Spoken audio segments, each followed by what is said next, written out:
حضرت امیر معاویہ رضی اللہ عنہ کے انتقال کے بعد ان کا بیٹا یزید تخت شاہی پر متمکن ہوا۔ تخت شاہی پر بیٹھتے ہی اس نے اعلان کیا، اپنے گورنروں اور والیوں کے پاس خط لکھ کر بھیجا کہ آپ بلا تاخیر ہمارے نام کی اپنے ہاتھوں پر بیعت لینا شروع کر دیں۔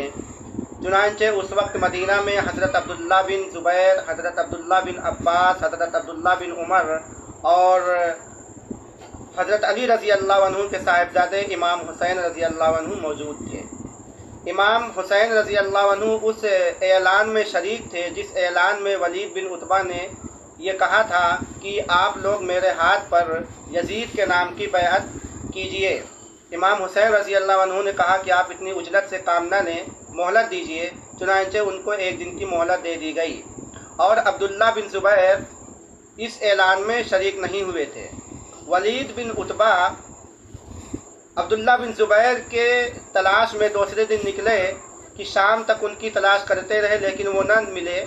عبداللہ بن زبیر مدینہ سے مکہ چلے آئے۔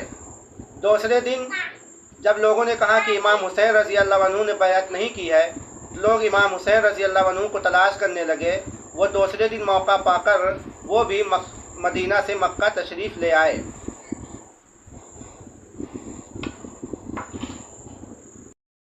عبداللہ بن عمر اور عبداللہ بن عباس رضی اللہ عنہما بھی بچ بچا کر مدینہ سے مکہ تشریف لے آئے۔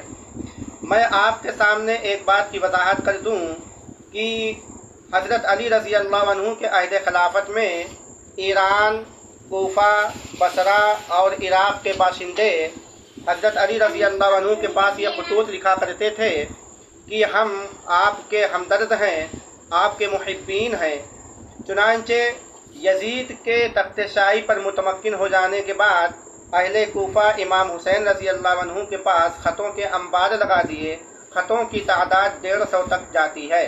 اس میں ان لوگوں نے لکھا کہ ہم آپ سے ہمدردی اور محبت کا تعلق رکھتے ہیں، آپ ہمارے یہاں چلے آئیے، ہم آپ کے ہاتھ پر بیعت کر لیں گے۔ امام حسین رضی اللہ عنہ ابھی مکہ میں ہیں کہ عبداللہ بن زبیر رضی اللہ عنہ جب مدینہ سے مکہ آئے ہیں تو لوگ ان کے ہاتھوں پر بیعت کرنا شروع کر دیے ہیں۔ ادھر خطوں کی تعداد اور خطوں کے انبار امام حسین رضی اللہ عنہ کے پاس لگنے لگے۔ امام حسین رضی اللہ عنہ جب ان کے خطوں سے عاجز آ گئے تو مسلم بن عقیل رضی اللہ عنہ کو کوفہ کے حالات کا جائزہ لینے کے لیے بھیجا کہ آپ کوفہ کا جائزہ لیجئے اور میرے پاس خط لکھ کر مجھے متنبع کیجئے۔ مسلم بن عقیل رضی اللہ عنہ کوفہ کی طرف روانہ ہوئے کہ یزید نے زیاد بن سفیان کو بصرہ کے علاوہ کوفہ کا بھی گورنر منتخب کر دیا، اور ایک خط لکھ کر زیاد بن سفیان کو نعمان بن بشیر کے نام پہ دیا کہ نعمان بن بشیر اس خط کے پڑھتے ہی اپنے آپ کو معزول سمجھیں۔ ادھر زیاد بن سفیان بھیس بدل کر کوفہ میں داخل ہوئے اور مسلم بن عقیل بھی کوفہ میں داخل ہوئے۔ مسلم بن عقیل جیسے ہی کوفہ میں داخل ہوتے ہیں، 12,000 کے مسلمانوں نے مسلم بن عقیل کے ہاتھوں پر بیعت کر لی۔ مسلم بن عقیل اس حالت کو دیکھ کر امام حسین رضی اللہ عنہ کے نام ایک خط لکھا کہ حالات سازگار ہیں، یہ ان کے اندر صداقت و سچائی پائی جاتی ہے، آپ بلا تاخیر کوفہ چلے آئیں۔ اور اب امام حسین رضی اللہ عنہ مکہ سے کوفہ جانے کی تیاری میں لگ گئے۔ حضرت عبداللہ بن عباس رضی اللہ عنہ نے امام حسین رضی اللہ عنہ کو سمجھایا کہ میں آپ کے گھوڑے کے سامنے لیٹ جاتا اور آپ کا گھوڑا مجھے کچل کر آگے بڑھ جاتا، لیکن آپ میری بات پھر بھی نہ مانیں گے، اس لیے میں معذور ہوں۔ اور حضرت عبداللہ بن عمر رضی اللہ عنہ نے بھی اسی طریقے سے سمجھایا، عمرو بن عاص رضی اللہ عنہ نے بھی سمجھایا۔